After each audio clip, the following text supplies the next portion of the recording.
Hey everyone, welcome back to the channel. Today, we're diving into a story that sits at a pretty strange intersection of geopolitics, military technology, and human rights. It sounds like something out of a futuristic novel, but it's happening right now. Russia is reportedly planning to import thousands of workers from North Korea to help manufacture military drones. This news has set off alarm bells for a lot of reasons, and we're going to unpack all of them. First, let's look at the basic facts as they've been reported. Multiple sources, including international intelligence and news outlets, have indicated that Russia is facing a significant labor shortage, especially in its defense industry.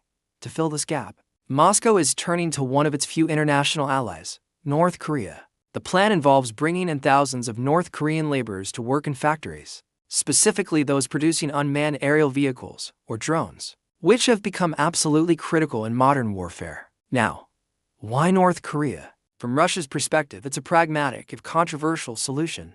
The two countries have been strengthening their ties recently, culminating in a mutual defense pact signed by Vladimir Putin and Kim Jong-un. This agreement essentially says if one country is attacked, the other will come to its aid.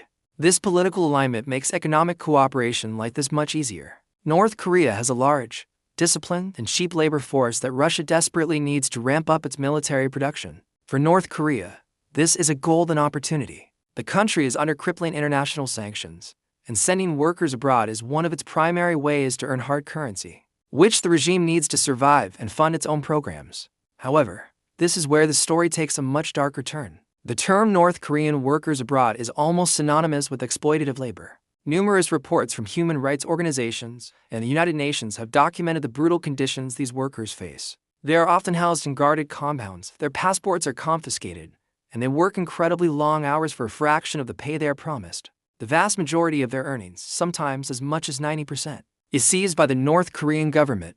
Essentially, these workers are sent abroad to generate revenue for the state, with very little personal benefit.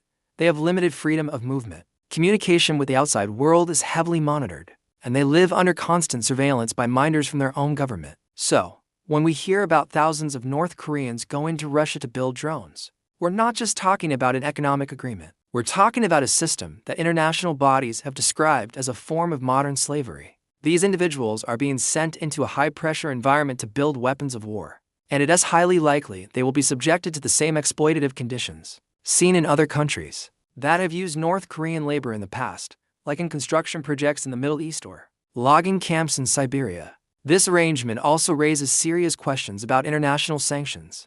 There are UN Security Council resolutions that explicitly prohibit countries from employing North Korean workers because the money they generate directly funds Pyongyang's illicit nuclear and ballistic missile programs. By importing these workers, Russia would be in direct violation of these sanctions that Russia, as a permanent member of the Security Council, actually voted to approve in the past. It's a stark example of how geopolitical priorities have shifted. Russia is now willing to openly defy international law to support its own military objectives. This move further isolates Russia from the West and strengthens its alliance with other sanctioned states like North Korea and Iran.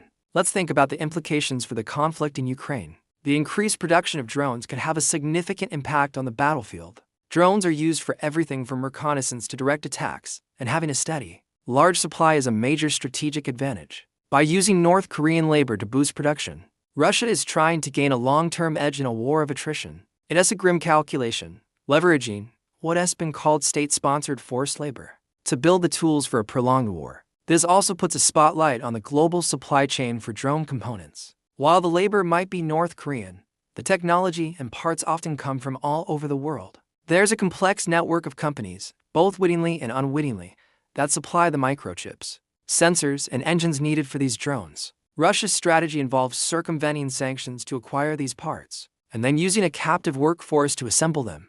It's a multi-layered effort to sustain its war machine despite international pressure. For the international community, this presents a huge challenge. How do you respond? Sanctioning Russia further is an option, but many of the toughest sanctions are already in place. Diplomatic condemnation is likely, but its effectiveness is debatable, especially when dealing with countries that have already chosen a path of defiance. The focus may shift to cracking down even harder on the supply chains that feed Russia's defense industry and trying to intercept the flow of money back to North Korea. However, both of these are incredibly difficult tasks. What about the workers themselves? This is perhaps the most tragic part of the story. They are caught in the middle of these grand geopolitical games. For many North Koreans, being sent to work abroad is seen as a rare opportunity, even under harsh conditions, because life inside North Korea can be even more difficult. They are often chosen based on their loyalty to the regime and their family background. But they are essentially pawns, their labor and lives used as bargaining chips by their own government. The promise of a better life often turns into a nightmare of exploitation, with no way out. The ethical dimensions are staggering. Any company or country involved, even indirectly, in this supply chain becomes complicit in a system of forced labor that fuels a brutal conflict. It raises questions for everyone.